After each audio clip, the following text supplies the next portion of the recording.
Hey guys, this is Anthony Morganti from anthonymorganti.com, and this is episode 156 of Photo Critiques. And in this episode, I'm pleased to critique the work of Mohamed Hewela. I hope I pronounced that right, Mohamed. Mohamed sent me in some nice shots. There's quite a few, so I'm going to go rather quickly so I could fit them into the video, so the video isn't very long. This first one, we've got the nice leading line of this kind of, I don't know, crick, I guess, going through.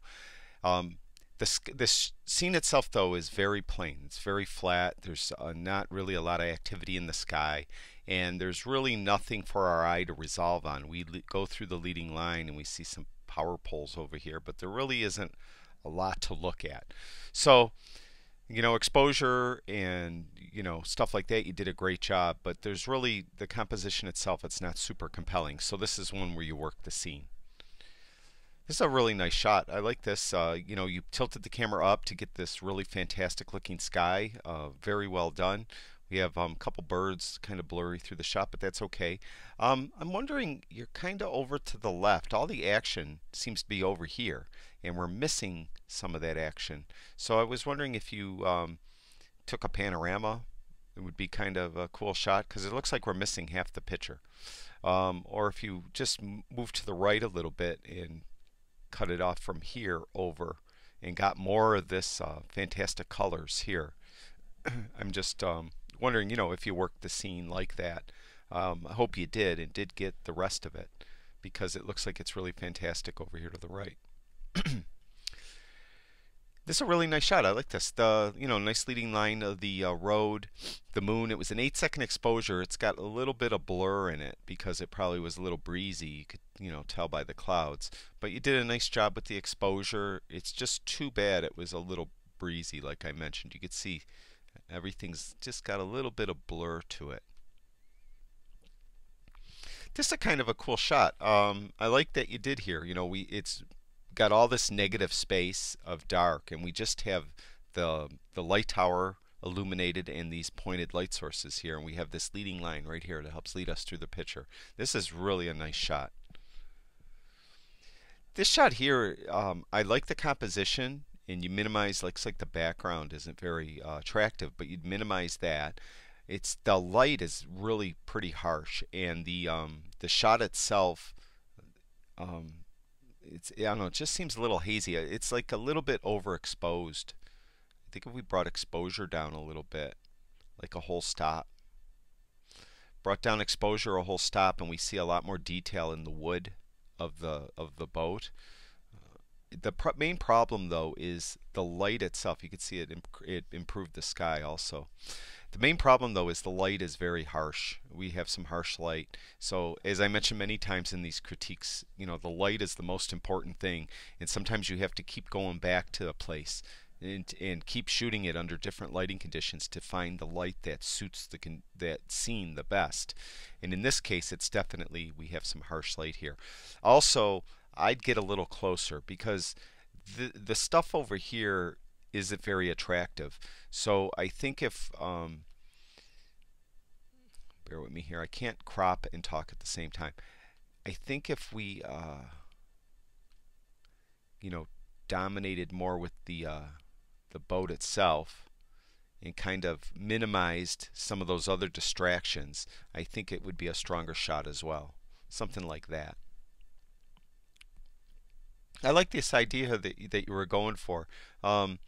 Pretty cool. The light again is harsh. See, we have these shadows, immense shadows coming in here, and we'd really like to get this shot either with the sun at your back, so we're front lighting this, and then we could really make this kind of unusual colors here kind of glow more, or a sunset with the sun coming down over here, one or the other, and right now we have this side light and it's kind of harsh light also.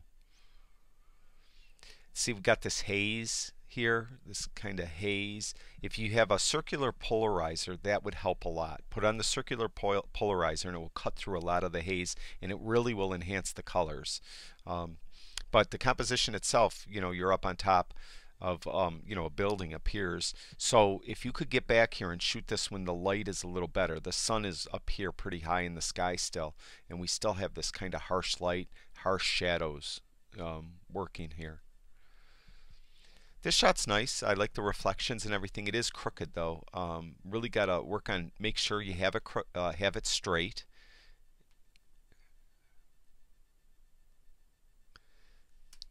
Yeah, that's better.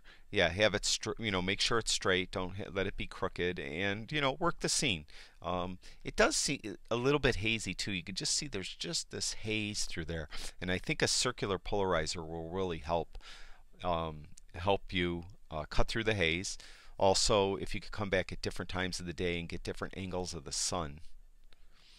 This shot here is really great. Really nice leading lines. We have a very interesting scene. Really well done. It's we have these pointed light sources are really bright though, and this is a scene where I would expose for the highlights. That generally means I'd underexpose it in camera so that these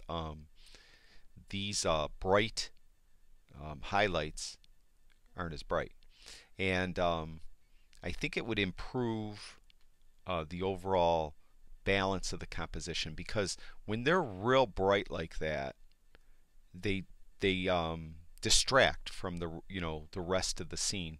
Now I still really can't do it justice because this is the JPEG. I'd need the raw file to actually adjust it.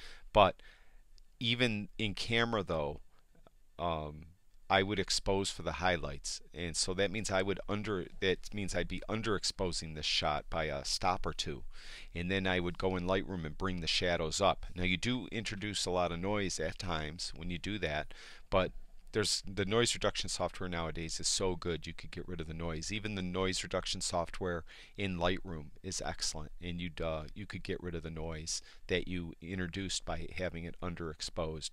The other thing is I would move up, and hopefully you could get back to these places because you got some compelling scenes.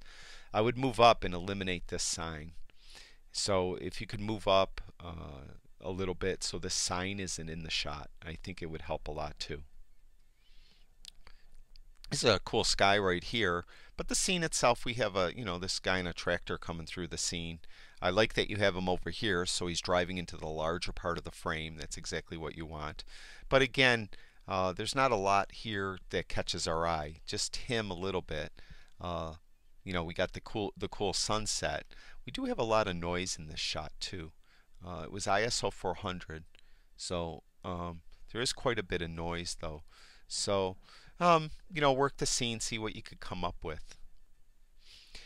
Whenever you photograph birds, in general, and most animals, you really want them facing the camera, not walking away, unless it's a peacock or something. Then you get the big plumage.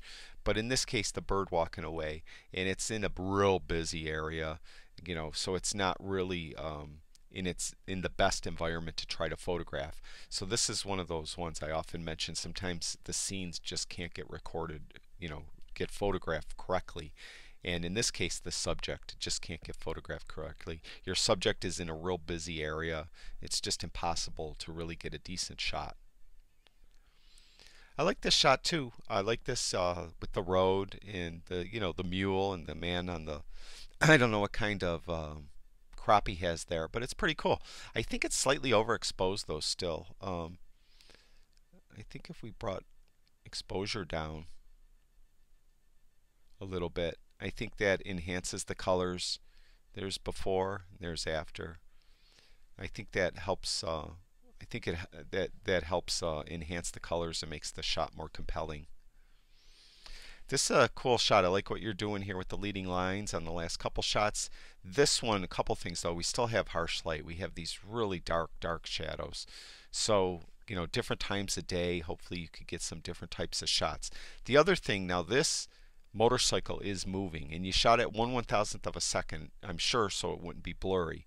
But actually, it might be a better shot if it was blurry. At least the tires were spinning, because right now it just looks like the bike is just like balancing there. The guy, a young man, is sitting on it and just balancing the bike, I mean right there. So you really want to show some movement. So it wouldn't hurt to shoot this at 1/250th of a second and have this bike blurred as it comes through the frame. I think it would help the shot a lot. And of course, if you could get there when there's a little better light. This shot, it's just a really busy shot with water spewing into this I don't know, well or something. But, you know, you did a nice job on focus and stuff. Just a real busy scene, though. It's a really nice shot. Great color. Love the expression on his face, and he's not looking right at you, and you didn't bullseye him. He's off to the side. It's a nice shot. This shot too, you got the nice leading lines leading up to the guy in the motorcycle here going across the train tracks. Now again, we have some movement here. This says, you know, it's kind of frozen in time. See, we're not really, I'm sure he was going kind of slow because he's going over the train tracks. But you want to get that movement. You want to show that this, you know, bike is actually moving, this bus is moving. So it's something to think about. Try shooting this at a slower shutter speed. Don't worry if it blurs. It's a really nice shot. This is really nice. I like the exposure. I like the processing. He did a really nice job. I think that's the last one. Yes, it is. I'm sorry I keep clearing my voice. I've been fighting a cough out forever, it seems. That's it for Mohamed. Thank you very much for sharing your work with us. I really do appreciate it. And thanks, everyone, for watching all my videos. I really do appreciate it. So that's it for now. I'll talk to you guys soon.